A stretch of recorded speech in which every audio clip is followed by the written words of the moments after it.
Have you ever wanted a free cruise, free vacation for that matter, of any kind? Well, who hasn't? Recently, Julie and I, as if you've seen any of our other videos, have had the opportunity to participate in Royal Caribbean's Volunteers of the Seas program. We were selected to go on the Liberty of the Seas out of Galveston last month. And if you haven't seen any of our videos from that yet, you should check them out. But it got me thinking, what's the cost of a free cruise? So I broke it down, just like I would always do, put it on a spreadsheet, and we're going to talk about it right now. So you ever wanted to know what the cost of a free cruise is? Stay tuned.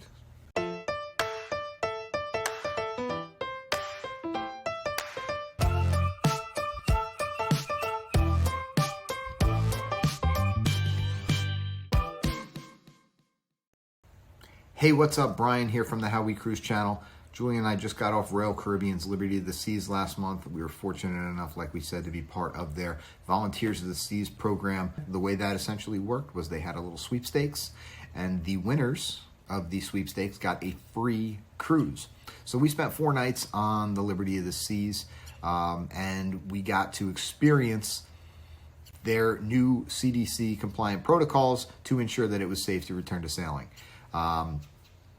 Much like a regular cruise, we met a lot of people, we had a lot of fun, but also different from a regular cruise. Very low capacity, some entertainment changes, things like that. And if you check out the rest of our videos, you can see more about that. Great time meeting a lot of new people, getting to see a ship we'd never been on before, getting to go out of a port we've never gone out of before. And like I said, it was free. Who can beat a free vacation? So it got me to think, what is the cost of a free cruise? We did not have to pay for our cruise fare or our taxes and fees. And for those of you out there that are looking to book a cruise or any type of vacation for that matter, Julie might pick on me a little bit, but I'm the guy who does the numbers. If there's a vacation that we've ever been on in the past, I make a spreadsheet for it. I got to make sure that at the end of the day, we can pay for it. If you go on any of the major cruise company websites and you try to price out your vacation for your family, we have 3 kids, and those little buggers are expensive. So if we want to take them with us on vacation, which usually we do, that cost can climb up there very quickly. So we might look on a website and find out that we can go on a cruise vacation for, $2,000 or $2,500, and we go, that's a really good price for our family of 5 to go on vacation. It's actually a really good price.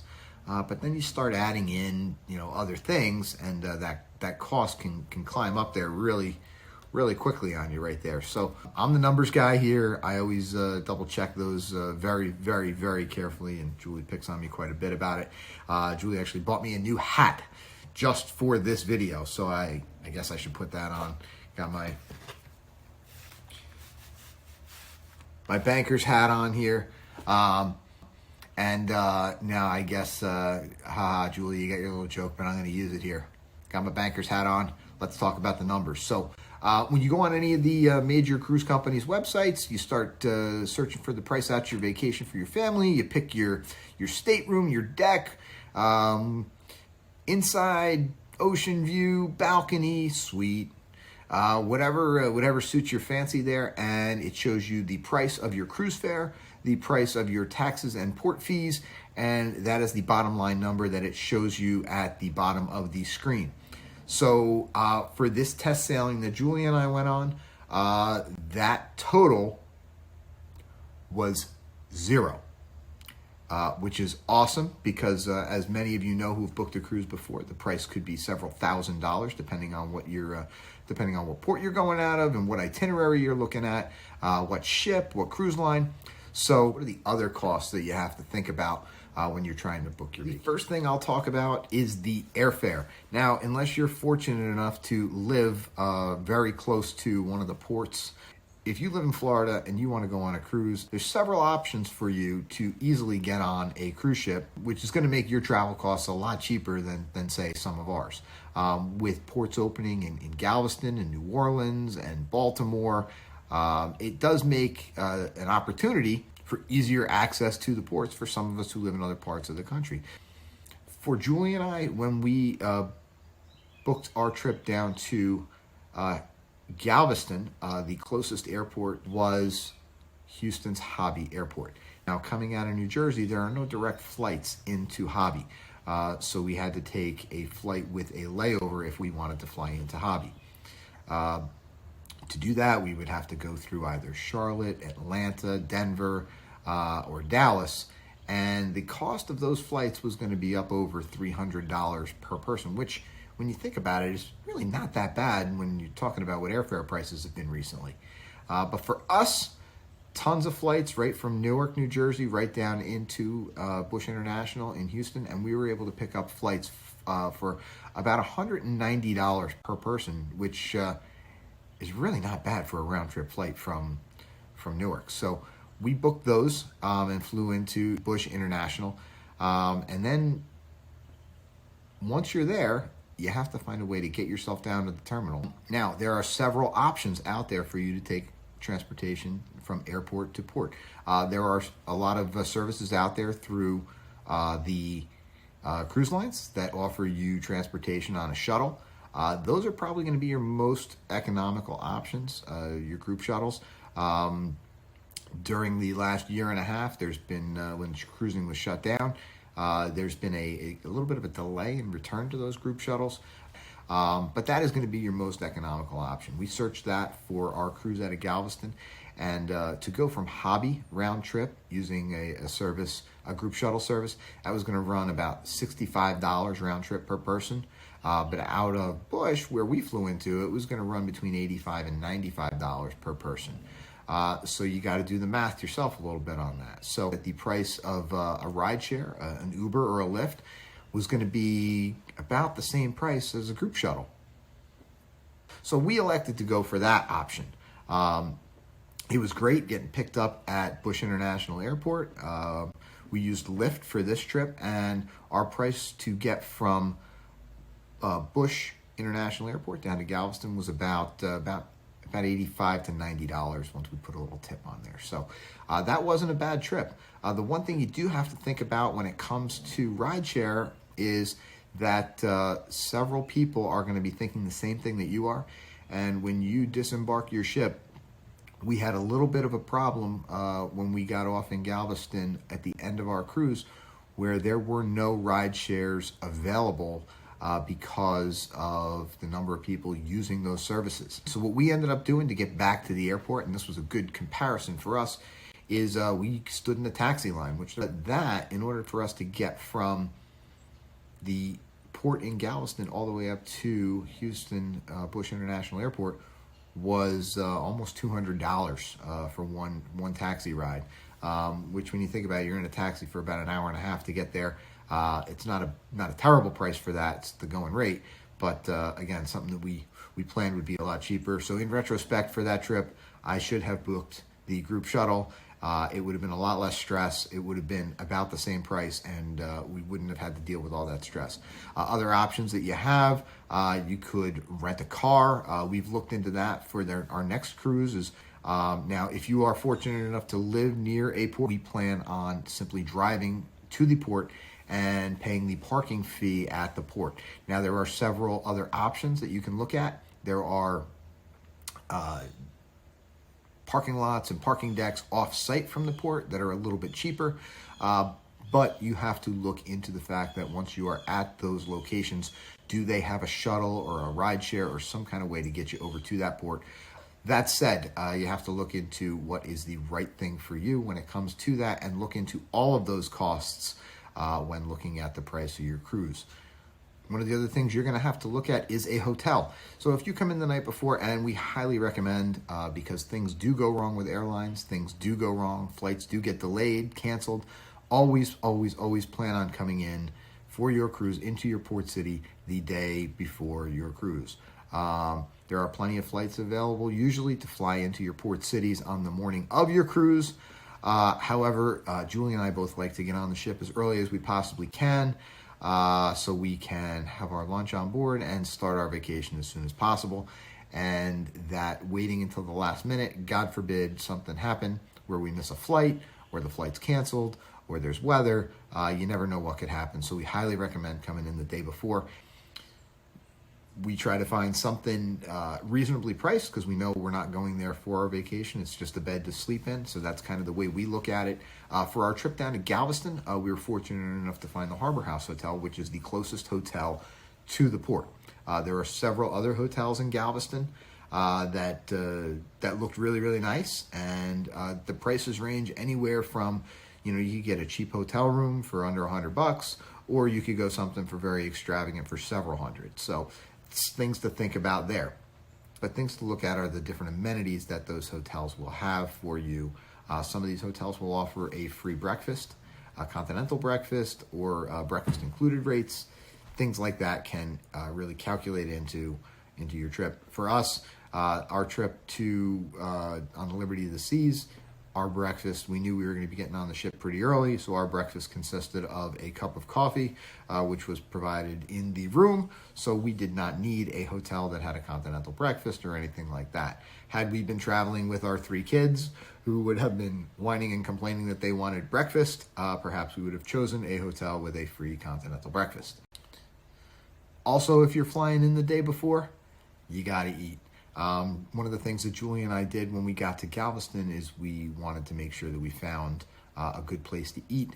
Again, we did not have the kids with us, so it allowed us to find a place that did not only serve hamburgers, chicken nuggets, and French fries, despite those being some of my favorite meals. So when we were in Galveston, we heard that the seafood is fantastic. So at the recommendation of several other YouTube channels that we've watched, so thank you to all of you,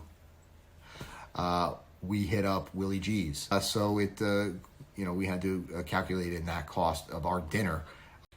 So another cost to talk about real quick when we talk about pre-cruise expenses, in the current environment that we're living in, we need to get tested before we go on a cruise to ensure that we are negative for all viruses and can safely board the ship. The cruise lines are currently as of today, the 12th of October, are saying that we need to have a test result within 2 days of sailing on a vessel. Cruising with kids who are under the age of 12, obviously they can't be vaccinated, so they are going to have to require a test as well. Some of the cruise lines like Disney are testing you in the terminal at their expense, which is kind of cool. But what we've discovered is that most of the other lines are requiring that testing to be done beforehand. So fast forward, if you looked at our videos from the Liberty of the Seas, you see our video of us going through the drive-through. Now, I'll say this, we did not get those test results back in time. Had we relied on that, we would not have been able to board the Liberty of the Seas for that test sailing. So we did a backup, and we talk about that in our other video as well, but have a backup for a backup, and then have a backup for that. So what we did is we ordered the Binax rapid testings, and we did those through telehealth, and we got those results in about 15 minutes. Now, this is not a video about what's required to be on a cruise. This is a video about cost. So what do I care about when it comes to those testings? How much do they cost? So we found for a 2-pack, we can get those for about $69 through the Abbott website, which we've heard there's a bit of a back order on those now. So if you are interested in doing that, we highly recommend do that sooner than later. There was an issue with some expiration dates, so make sure you're aware of that as well. They also sell a 3-pack for $99.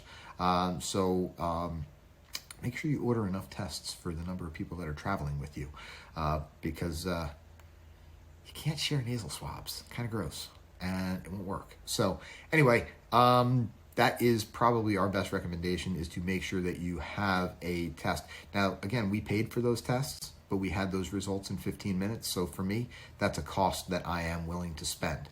There are other sites where you can get those testings done. Some of them you can do day of, and some of the port cities are offering them. But again, be prepared to pay if you wait for the last minute. It's going to cost you a little bit more to get those tests done. And with that said, the last pre-cruise expense that I will talk about is your insurance. So rewind a couple of years. Every time Julie and I booked a vacation, they'd say, hey, do you want to purchase the insurance? And we always said, no, there's no way we're purchasing the insurance. Julie's parents went on a cruise a couple of years back, and my father-in-law ended up with a sinus infection.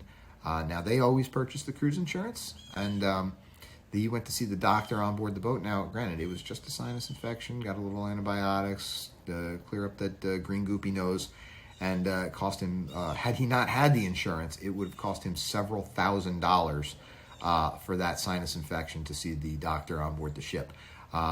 With that cruise insurance that they had purchased for about $150 for a 7-day cruise, or a 7-night cruise, that was all covered. So never again, ever again, will I go on vacation without some sort of cruise insurance. Now, there are several companies out there that you can do this through. You can buy a single trip policy. You can buy an annual policy. And what's going to be the best one for you, just double check what is being offered for that. For our previous cruise, we booked it directly through Royal Caribbean, and then for the Liberty of the Seas test sailing, we actually booked it through a company called Tinleg. So there's several companies out there, several reviews on all of those. I don't have experience with all of them. Unfortunately, I've never had to use it, knock on wood.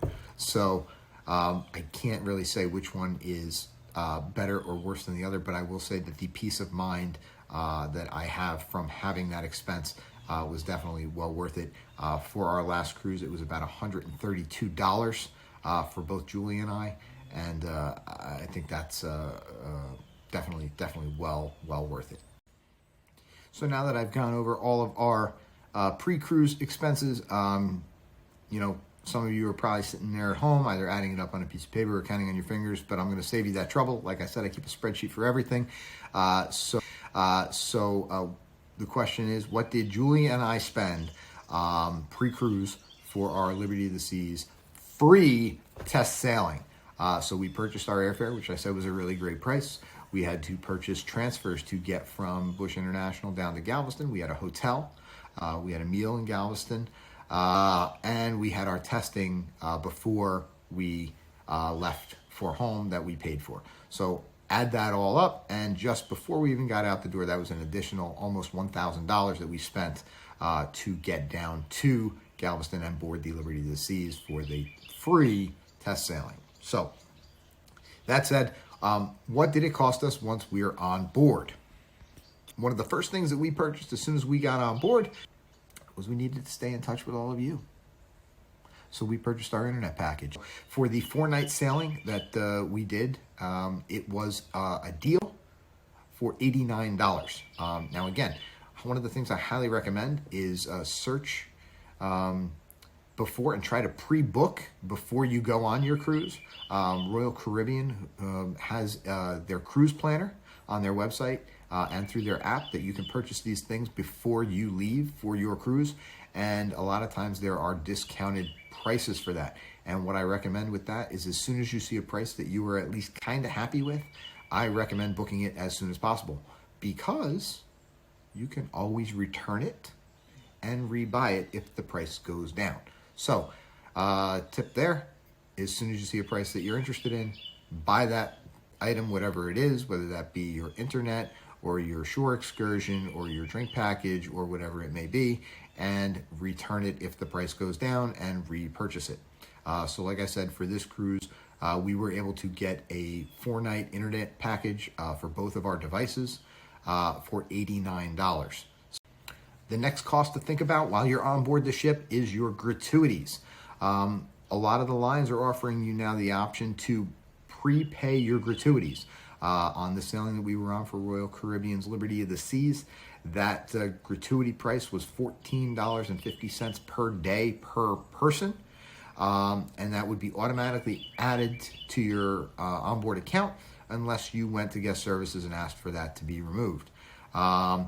Now, there's tons of debates that you can go into about gratuities and tipping on board cruise ships, and it's one of the most popular topics that I see on a lot of the cruise forums. But one of the things that I will say is that we are happy to see that prepaid gratuities are a thing, because we know we don't miss anybody. We know that every single member of the crew is getting a little piece of the pie, which is great, because that's their job and they're all working for their families back home. And then what Julie and I do is we travel with a little bit of extra cash, and then we will tip those that we interact with the most, or who provide us the best service, or somebody who goes over and above. And if we don't give that tip, I know that I'm still making sure that at least everybody is getting something for their efforts on board the ship. So other things to think about too. The porters in the terminal, they are not going to be part of those onboard gratuities. So you want to make sure you have a couple bucks if somebody helps you with your luggage, or if somebody helps you get your suitcase in or out of a taxi or a shuttle. A couple extra bucks really goes a long way to making people feel they're appreciated. So let's talk about some of the other things that you can purchase once you are on board the ship. There are tons of things that you can purchase on board, ranging from jewelry, t-shirts, replicas of your ship. So you got to set your own budget for something like that and just make sure you stay within that. But I would recommend setting a price for yourself and sticking to that, and not going over and above with that. One of the other things that Julie and I will like to spend a little bit of money on when we're on board is we will hit up the casino. But again, definitely something that you want to budget for and stay within what you plan to spend. Other things that you can purchase on board, there's specialty dining. Cruise ships go to a lot of ports. And these ports are different depending on what cruise ship you go on and which itinerary you choose. And that's part of the fun of cruising, is getting to see a lot of different places and only having to unpack your suitcase once. But when you get to these ports, what are you going to do when you get there? What we decided to do in Cozumel was go to Mr. Sancho's Beach Club, which we reserved in advance through their website. To make a reservation was only $5 per person, and then we paid the balance when we got there. And in the Port of Cozumel, they actually have outside by the taxi stand, they have all their prices listed of how much it costs to get to each of these areas. The price to get from the Port of Cozumel to Mr. Sancho's Beach Club was $17 each way, which fortunately we were able to split with another couple. So if you're going to book an excursion through the ship, again, something to do in advance if you can, because then you can watch the prices, and when those prices go down, return it and rebuy it. We're making this video in October, and you can bet that I will be watching in November when the Black Friday sales start, because for anybody who knows me, we're going to try and save a couple bucks. So we'll be watching for those prices to drop. Make sure you know what you want to do and properly budget for those. So make sure you know what you want to do in each port. Make sure you know the restrictions in each port. Our next cruise, we will have the kids with us, and that's going to restrict us to what excursions we can do, because their ages being under 12, and some of the countries yet not allowing unvaccinated people into the country unless they are with an excursion from the ship. So definitely look into that and book those in advance. Also, to make sure that you don't miss out on a spot, and to make sure you get the best price. All right, so the last thing that I am going to talk about is the big elephant in the room is drink packages. Are they worth it? Most people will tell you that unless you're drinking 5 to 6 drinks a day, you do not need a drink package. Now, drink packages usually include specialty coffees, milkshakes, all things like that. So for all of you thinking that, oh, well, I don't drink that much alcohol, I don't need a drink package. Just something to consider. Even if you don't drink alcohol, if any of those other things sound appealing to you, it might be something worth considering. These are things that you can purchase in advance online, and then if the price goes down, you can return it and repurchase it. So for our last sailing, drink packages were not available on the test sailing. However, they were kind enough to give us a 50% off discount on the price of all the specialty drinks. So As soon as Julie saw that, she knew immediately that I was going to start doing math in my head and tracking things on spreadsheets. And she was right. So yes, I did track all of those. Laugh at me if you will. But I know that there could be an entire discussion, probably a whole video on whether or not drink packages are worth it. But what I will say here is the fact that if you think you are going to have a specialty coffee in the morning, some kind of latte, then maybe a beer or a mixed drink, drink of the day by the pool in the afternoon, a glass of wine with dinner, maybe a drink at the show. These can add up very quickly. So whether or not a drink package is going to be worth it for you is going to depend on what your itinerary looks like. So our next cruise that we're planning is going to leave from Bayonne and head down to Port Canaveral and then on to Perfect Day at Coco Cay. So we know that much of that trip is going to be spent either on the ship or on Royal Caribbean's private island. So we know that the drinks that we will be having, whether that be specialty coffees or alcoholic drinks, are going to be covered on that drink package. So to pay for that in advance is definitely something that we are looking into doing. Other cruises that we've looked at have different itineraries where we're going to be getting off the ship a lot and spending a lot of time in the port cities. So we'll be spending less time on the ship. So will we be hitting that number of drinks to make it worthwhile to purchase the drink package? That's yet to be seen, and we'll figure it out on every trip. Just for us personally, it's one less thing to worry about if you ask me. I know a lot of times when I'm on vacation, I like to not think about the numbers. I like to just simply say, hey, yes, I'd like to try that drink of the day. So which one is right for you? Definitely do the math in your head, or like me, on a spreadsheet, and figure out whether or not it's worth it to you. So just to talk about some actual numbers, the Royal Caribbean ship that we just got off of, we looked at the prices on their drink menu. And pardon me as I look down at my spreadsheet a little bit here, not directly at you in the camera, but for a mixed drink or any of the specialty cocktails, you're looking at about $13 per drink. So, and some of those are really good and just go down really easy. So, you know, if you're interested in those, think $13 per drink with that. I'm more of a beer guy myself. And most of the beers that are available on board range between $7 and $8 per beer. So think about that as to what your price would be. Now, Julie's more of a wine drinker. Most of the wine that's available on board ranges between $8 and $12 per glass for most of that stuff, with obviously some of the more specialty wines costing more than that. So we've gone over all the things that you can purchase before you get on board. We've talked about all the costs to get to your port, what you can spend on board the ship. And I know you're thinking right now, well, Bri, I logged on to this video because you said you were going to tell us how much a free cruise cost. And you're staring at this spreadsheet, bragging about it, about all these numbers you got. And I'm still sitting here waiting for you to tell me how much a free cruise cost. So right now, I can say to you that after looking at all the expenses, our airfare, our transfers, our hotel, meals before we departed out of the port, taxi to get back to the airport, drinks on board, some souvenirs, things that we purchased on board, all those things. We spent almost $3,000 for our free cruise. So when you're budgeting things out, and you're planning on how much is this cruise going to cost me, think about all those things that we talked about. I referenced a couple other things in here, so if you're interested in that, check out some of our other videos.